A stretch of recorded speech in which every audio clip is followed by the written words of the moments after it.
মেদিনীপুরে চাঞ্চল্যকর ঘটনা। তমলুকের গণপতি নগরে রাতের অন্ধকারে হামলা চালিয়ে ভাঙচুর করা হলো প্রায় 40টি লক্ষ্মী ও কালী প্রতিমা।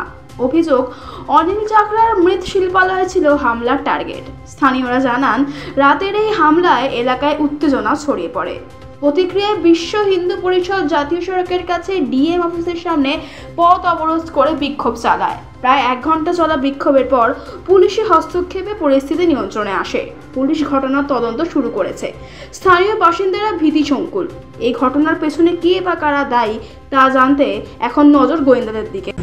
সবাই আপনারা জানেন, সদ্য দুর্গাপূজার রেস কাটতে না কাটতেই আসন্ন লক্ষ্মী পূজাকে কেন্দ্র করে একেবারে পূর্ব মেদিনীপুর জেলার মূল প্রশাসনিক ভবন অর্থাৎ জেলা শাসক মহোদয়ের যে অফিস, তার ঠিক অনন্ত দূরেই গণপতি নগর তথা আমাদের নারকেলদা বাস স্টপের সংলগ্ন এলাকায় এক মৃৎশিল্পী, তিনি প্রায় 50টিরও বেশি লক্ষ্মী প্রতিমা তৈরি করেছেন। যে লক্ষ্মী প্রতিমাগুলোকে গতকাল রাত্রি তার লক্ষ্মী প্রতিমা যেখানে তৈরি করেন সেই স্থলে গিয়ে সমস্ত লক্ষ্মী প্রতিমার মুণ্ডুচ্ছেদ করেছেন। এমন প্রতিমার সংখ্যা প্রায় 50-এরও বেশি, যা নিয়ে এলাকায় ব্যাপক অসন্তোষ দানা বেঁধেছে।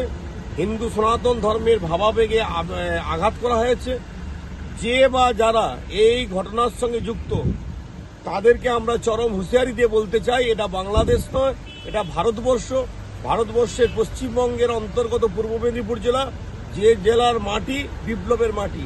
এখানে যারা এই ঘটনা ঘটিয়েছেন তাদের দৃষ্টান্তমূলক শাস্তির ব্যবস্থা অবিলম্বে প্রশাসনকে করতে হবে, নতুবা এই বিষয় নিয়ে যে স্তরে আন্দোলন করলে প্রশাসনের টনক নড়বে, ডিএম এর টনক নড়বে, শাসক দলের টনক নড়বে, তার ব্যবস্থা আমরা গ্রহণ করব।